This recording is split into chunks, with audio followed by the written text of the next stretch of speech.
Hello everyone and welcome to today's webinar, Revit Efficiency Hacks, how to document projects 2 times faster. First, I would like to introduce myself. My name is Dovydas Stanaitis and I'm a BIM application engineer at aga-cad and a certified Revit professional. My background is MEP engineering and I have 5 years of design experience in this field. In aga-cad, I'm responsible for our MEP related tools and also our general tools like Smart Browser and Smart Documentation.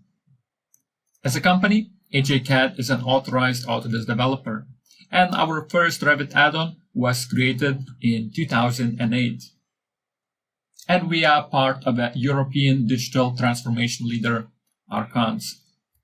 Our main focus is on 3 main areas: modeling, documentation, and data management. And our goal is to help clients improve their workflows. We do this by eliminating unnecessary BIM tasks, which saves our clients time and money. And that in turn lets them focus on work that actually creates value. Today, we have a wide range of BIM applications for Revit. We cover precast concrete, wood and metal framing, and MEP design fields. In this presentation, I will talk about our latest product, Smart Documentation.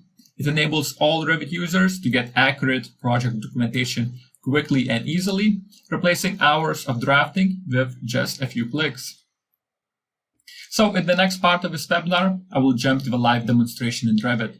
I will show you how you can automate repetitive tasks like tagging, dimensioning, and creating views or sheets. I will demonstrate how to avoid mistakes that happen due to manual documentation in Revit. I will explore the flexibility of a toolset and introduce new workflows for some of the most inefficient Revit workarounds. So let's start with the first problem. Documentation tasks are time-consuming and low value. To place dimensions in Revit, users need to select every measurement reference one by one, which takes a lot of time. Same goes with tagging, except that Revit does have a batch tagging functionality, but it's very limited and most of the elements still need to be tagged one by one. But the biggest drawback is that even after finishing a drawing, all the hours spent on it contribute to nothing in the long term, because for the next drawing, everything has to be done all over again. And I will jump into a live demo now to show you how we handle these problems. So here I'm in the structural model where I have some precast concrete wall panels. And let's say that I want to dimension them.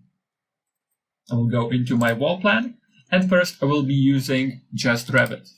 I will grab the dimension tool and start placing dimensions. So selecting a grid, a gap between my wall panels, and so on and so on. And I would need to do it for all the walls in the project. And also here I have some of the overlapping dimensions. So I would also need to grab out these 5s and move them out to make this dimension readable. But there's another way how you can do this. I will grab the Smart Documentation toolbar, and we have the predefined dimensions. And it works on configurations, which are the rules for how the drawing needs to be dimensioned. And I will run one of the configurations that I have created. And instantly, this whole drawing is dimensioned. I have dimensioned the wall panels, gaps between them, and the dimension also includes the grid lines. And here, where dimensions are close to one another, they are automatically moved out to make this dimension readable. And I have it for all the walls of this building. And I have separate dimension chain just for the grids, and one more dimension chain for the total length and total width. Now I will move to the MEP project for my next example. And here I have ventilation systems of a residential building. And for such drawing, I need to provide sizes for ducts, air terminal airflows and their types, and names of my air handling unit and other equipment such as these silencers. And I can tag everything one by one, or I can use Revit's tag all functionality. I will select the categories that I want to dimension, but I have only this many settings for how the tags can be placed. Let's run this. And the result looks like this. I have so many tags because Revit tags every instance of selected categories, and I cannot control position of my tags. So this makes this drawing very hard to read. I will undo this and grab the numbering and tags group, where I have configurations for tagging as well. Here I can filter only the elements that I want to tag, and I have settings for tag type, tag position. I can automatically avoid tag overlap, and I can create or do not create a leader. And I can have different settings for different categories, or even multiple settings for a single category. For example, I will be using different tag types for different air terminals. So now let's run this configuration. And I get a much cleaner result straight away. So only the relevant ducts are tagged. My air intake grills have a green tag, and it's always positioned on the outside of the building.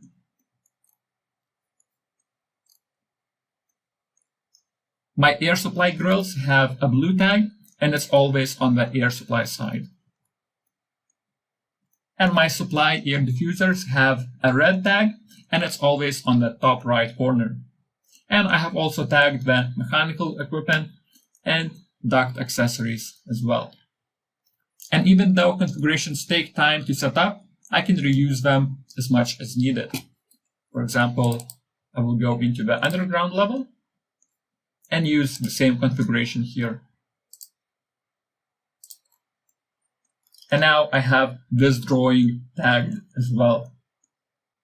So smart documentation can save hours on creating 2D documentation because it automates Revit dimension placement, and it offers much more controls for batch tagging. And you can make this process a high-value job because configurations can be created according to specific needs and can be reused as much as needed, eliminating repetitive work. Configurations also help to ensure consistency between team members because configurations can be shared and used among colleagues. Now on to the next topic, which is that the manual approach of documenting drawings is not only slow, but also prone to mistakes. In my first example, I have covered how measurements are created using just native Revit, and it's easy to misclick when working this way, and if a faulty drawing was sent to production, expensive rework might be required later. Also, the organization of project elements is very important, but Revit does not number elements or numbers them poorly, so users have to do it on their own. And finally, some important data can only be obtained through Revit's API, and that means that regular users have to enter it manually if they want it in their drawings. So now I'm in the architectural model. And let's say that I want to number my windows. Using just Revit, I would need to select every window and enter the mark value. Then move to the next window. This would be number 2. And the one after it. And I would have to do it for all the windows in my project. So it's a very tedious and time-consuming task. And it's also very easy to make mistakes this way. And also, if changes happen, for example, if a window was removed from here, I would need to redo all the mark values because everything needs to go down by one number. But using numbering and tags group, I can run a numbering configuration. In this view, I have placed a model line around the perimeter of a building, and I'm going to use a numbering configuration which will mark my windows according to this model line. All I need to do is select the starting point. And now all my windows are numbered following the path of the model line. And now if some changes happen, for example, if I create this window here again, I will tag it as well. So Revit tries to guess the mark value, but it's incorrect. And instead of selecting everything again, all I need to do is just rerun the configuration. And now I have correct values for all the windows again. And in the slides, I have also mentioned that some of the data can only be accessed through Revit API. And I'll show you what I mean in the structural model. Let's say that I need X and Y coordinates for all my columns. If you're using just Revit, you need to use the spot coordinate functionality. Select the point, and then place the annotation symbol, and then repeat it for all the columns in your view. But Revit does have values for every family's X and Y positions, even though I cannot see those values in my instance parameters. But I can run a batch numbering configuration, and I can run several configurations at once. So I'll be running one for X coordinate and one for Y coordinate. And instantly, I have populated the X and Y coordinate parameters that I have created for all the columns in this project, and I can see the values through tags. To sum up this part, Smart Documentation completes tasks according to configured rules, which reduces the chance of human error. Smart Documentation can also batch number elements and access more data through Revit's API, and that eliminates the need for manual data entry, which is the main cause of mistakes. And when new elements are introduced, all the numbers can be updated instantly. The next topic that I would like to cover is flexibility. Depending on your engineering discipline and your national codes, requirements for project documentation can be different. So if you are in a market for a documentation toolset, it must work to your standards. And since everyone has their own Revit families, the toolset must also be able to work with anything that can be thrown at it. In this view, you can see wall panels with various inserts inside, like these tubes at the bottom or lifting anchors here. And what structural engineers do is they create assemblies out of these panels, and then assembly views and assembly sheets. And the workflow looks like this: selecting a wall, creating an assembly, but then I need to edit this assembly to include all these inserts. And I have to be careful not to select too much or too little. And then I can create assembly views, but then I need to tag and dimension every view individually.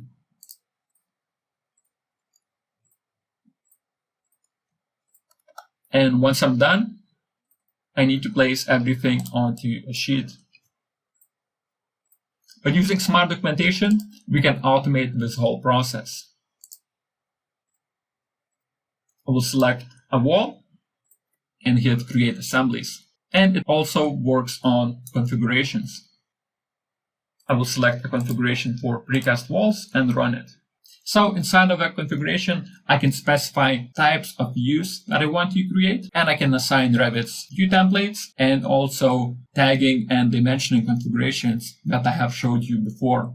And I can create schedules as well and place all the views and schedules onto a sheet automatically, essentially creating a drawing in one click of a button. Okay, now it's finished, and I can see the result right here. I have assembly sheet with all the assembly views, and all these views are already dimensioned. And I have schedule for all the embedded objects, material takeoff, and one more empty schedule that I'm going to use later. And now if some changes happen, for example, if I add more of these lifting anchors, or maybe remove the tube from the bottom as well, all I need to do is click Update Assemblies. So now the software is including all these newly placed elements into the existing assembly, and it's redoing all the dimensions in the assembly sheet.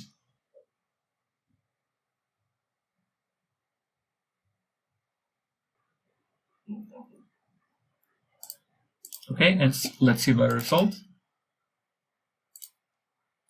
So now I have only one cube at the bottom, and I have 5 lifting anchors at the top.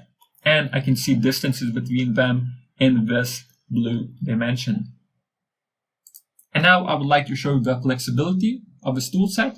So I'm going to jump to the MEP project, and I'm going to use the assemblies functionality on something completely different. So here I have my plumbing 3D view, and I have placed some hangers and supports. I will select a few families, create assemblies. I will run a different configuration. So inside of that configuration, I have different views for tagging and dimensioning. And as you can see, we can use assemblies functionality on multiple families at once. And if the software detects that some of these families are identical, it groups them together into one assembly. And as you can see, even though I had selected 6 families, only 2 new assemblies were created. So here I have my clevis hanger, I have dimension for my rod length, tag for the clamp size, I have bills of materials, and the software tells me that I have 4 identical hangers like this in my project. And another assembly is here for my unistrut frame support. I have tags for all the parts and all the needed dimensions. Bills of materials again, and I have 2 identical hangers like this. And you don't necessarily have to create assemblies. This functionality can be used with regular Revit views as well. So I will now jump into this view here. And for installation purposes, it can be hard to see how everything needs to be installed by just looking at a plan view. So engineers often use sections as well. So now I will select some elements to determine the boundaries of the section that I want to create, and hit Create Multi-Element Views. I already have 17 sections, so this will be number 18. New section is created, and as you can see, it already comes tagged and dimensioned. And let's do it one more time for the duct run right here.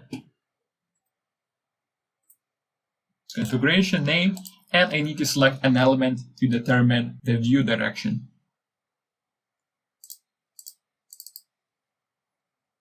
And this is what the new section looks like. And very easily, I can place all of these sections onto a sheet as well. Our distribute views on sheets functionality will create as many sheets as needed to place the selected views. As you can see, views are now placed onto sheets. And I will show you how it looks like.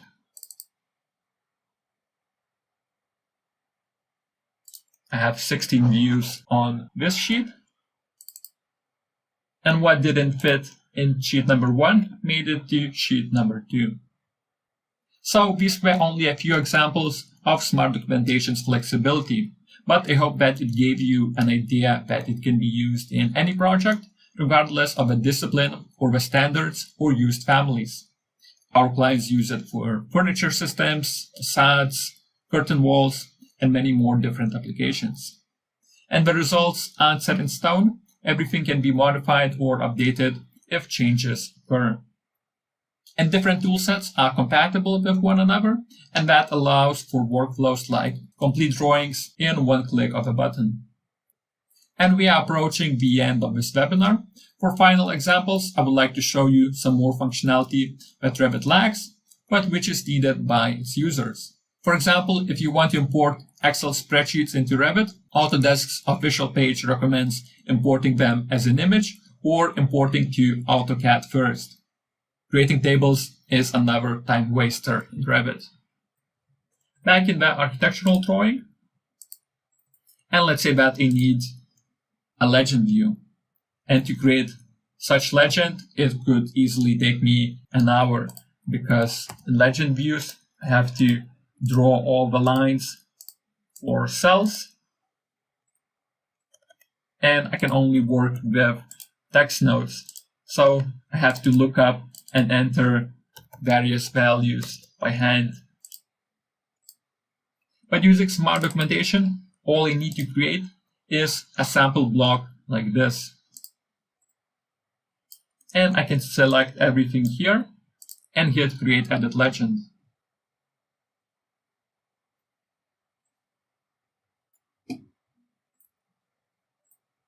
I can select parameters that I want to see in my legend and select the categories that I want to work with. Now start creating a legend. First, I need to select a line to determine the cell height and elements to be copied down. And next, I need to select a line for column width and elements to be copied to the right side.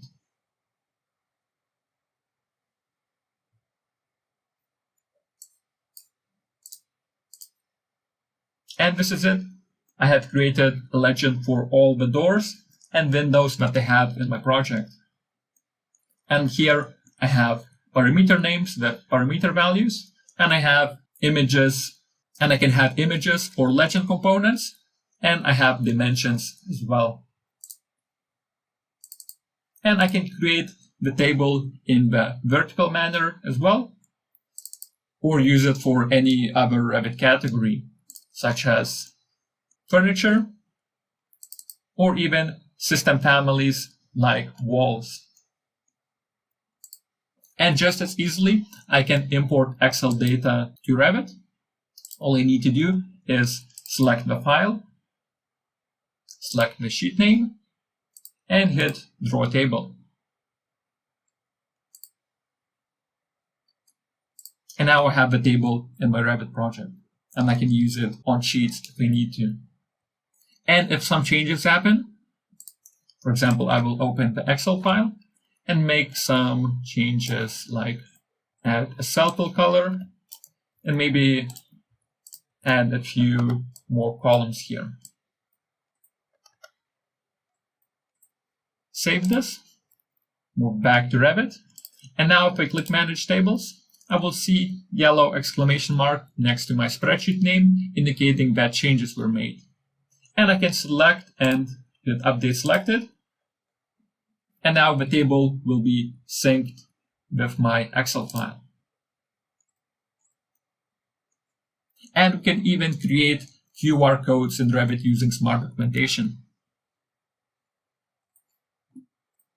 For that, I will be using the Images group and the QR barcode generator. I will do it for walls category elements.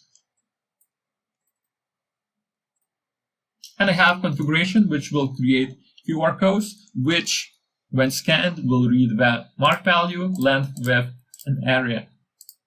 Okay to run it.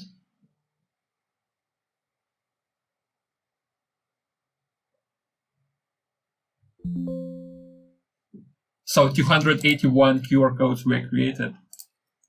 And since this is an assembly view, I only see the QR code of this particular wall.